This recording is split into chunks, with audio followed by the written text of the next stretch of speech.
en Frost TV vamos a continuar hablando de la historia del black metal.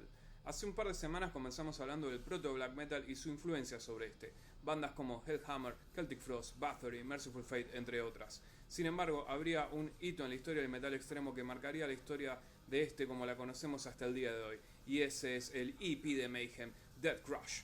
Quédense y hablaremos de esto y mucho más en Frost TV.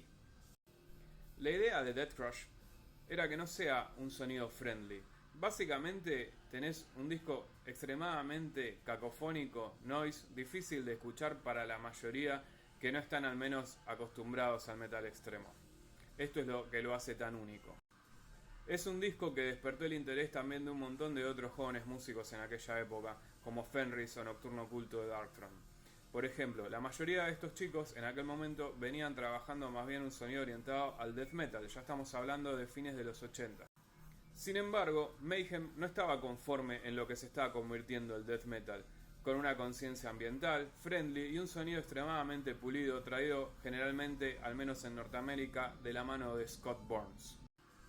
Recordemos también que en ese momento todo era llamado death metal, ¿sí? No estaba la diferenciación entre el black y el death. Esto sucedería después y obviamente el término está influenciado por el disco de Venom Black Metal, ¿sí? Que incluso Cronos se ha intentado separar en su momento del mismo hasta que le resultó bastante conveniente y lo volvió a acuñar y tomó el puesto, digamos. Bien. Al margen de todo esto estaban pasando un montón de cosas, ¿sí? Por otro lado tenías bandas que iban naciendo, influenciadas la mayoría también por el proto black metal, pero por lo que ocasionó Mayhem, esta dismorfia en el sonido. Esta anomalía que trajo Mayhem, como estaba diciendo, fue la influencia también para un montón de otras bandas.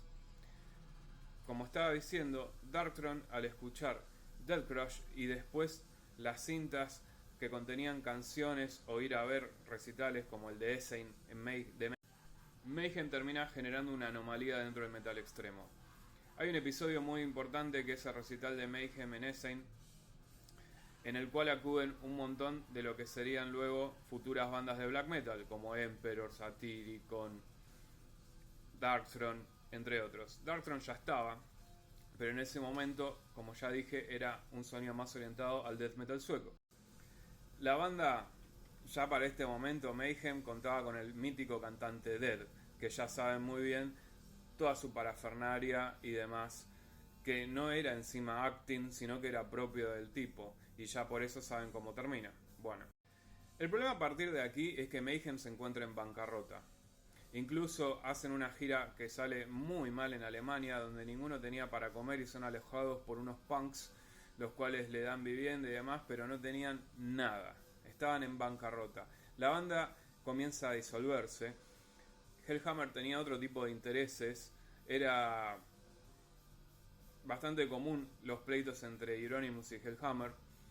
Necrobutcher también estaba bastante cansado. Y además dentro de la banda tenías también distintos tipos de familia. Porque el background de Necrobutcher era más bien de un hogar caótico y Euronymous era más un niño bien, ¿sí? En la famosa casita de Mayhem vivían originalmente Euronymous, Dead y Hellhammer. Hellhammer, cansado, se termina yendo porque no lo soportaba, puesto que estos dos terminan teniendo una especie de relación cuasi tóxica. Ya saben lo que pasa luego con Dead, quien trágicamente se petit suit y la banda comienza a caer en un abismo. A partir de esto, Necrobutcher decide dejar la banda porque no tolera lo que hace Euronymous con las fotografías que tomó. Esto, mal que bien, está en la película. De todas formas, yo siempre recomiendo que no miren la película. Si la miran como algo más bien de entretenimiento. Y si quieren datos duros, vayan al documental Until the Light Take Us. ¿Por qué? Porque los documentales más recientes están, como dije, intentando reescribir la historia. En el medio de todo esto hay un personaje muy importante que a veces se suele pasar de largo, el cual ahora está comenzando a tener más relevancia, que es Snow Rush. Snow Rush, perteneciente al proyecto Thorns, es un músico muy particular, con una visión muy extraña de la música. Este se fusionó de alguna forma con Euronymous y ambos desarrollaron un sistema que luego culminaría en el sonido tan clásico de Mysteries Dom Satanas. The Mysteries Dom Satanas para mí es el disco de black metal y si alguien quiere ingresar al género yo siempre le digo escuchar esto primero. Lamentablemente supongo que es un disco que no terminó siendo como se esperaba, hubiese sido genial tener la voz de Dead, sin embargo podés encontrar en algunos singles la canción de Freezing Moon cantada por él y te podría dar una idea de cómo habría sido este disco con él y no con Attila. Attila, el cantante de la banda húngara Tormentor, es quien termina sustituyendo a Dead para la grabación de las voces del disco de Mysteries Dom Satan. Sin embargo, al margen de todo esto, estaban pasando un montón de cosas, y ahí se dan cuenta lo larga y vasta que es esta historia, con el tiempo que lleva a contar. Al margen ya tenías a Darkthrone, que comenzó a hacer A Blaze in the Northern Sky, que fue un disco que rompió con todo. A Blaze in the Northern Sky no solo rompió a nivel musical, sino a nivel estético, porque es un disco con una portada en blanco y negro, que en esa época no era para nada común, y corpse paint.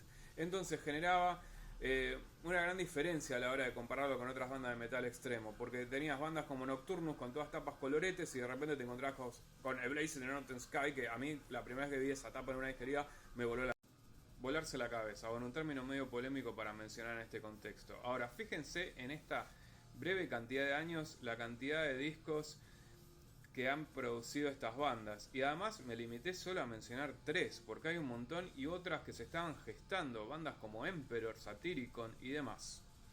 No solo en Escandinavia, sino también en otras regiones del mundo, como en Inglaterra, que tenías a Danny Field. Más que le pese, Danny Field, el tipo está involucrado en la escena desde el principio y también tenía contacto con Euronymous. Y al día de hoy, Cradle of Filth sigue siendo una de las bandas más exitosas del metal extremo. Claro, yo siempre menciono la cuestión acá de los mártires, ¿sí? Euronymous y Dead funcionaron como mártires de la escena. Otra vez, les guste o no, esto terminó siendo el factor que hizo que el género explote a nivel comercial y a la vez también que se desvirtúe musicalmente y se pierda el concepto del mismo. Pero fíjense cuánto tiempo nos está llevando a desarrollar la historia, ¿sí? Incluso me estoy dando cuenta que en los últimos años han intentado reescribirla los mismos autores de esta, entonces queda a criterio de cada uno. Como por ejemplo esto de darle ahora más crédito a Snore, que si bien es un genio a nivel musical y pueden ver sus videos, escuchar los discos de Thorns, van a darse cuenta, pero Euronymous a la vez le enseñó un montón de este tipo de técnicas y las compartían y se intercambiaban, y si ustedes son músicos probablemente hagan lo mismo con sus amigos, por más que suene medio rarito. Entonces, todas estas personas fueron muy importantes, más allá de lo que hayan hecho. A nivel musical nos han dejado un legado impresionante que sigue al día de hoy.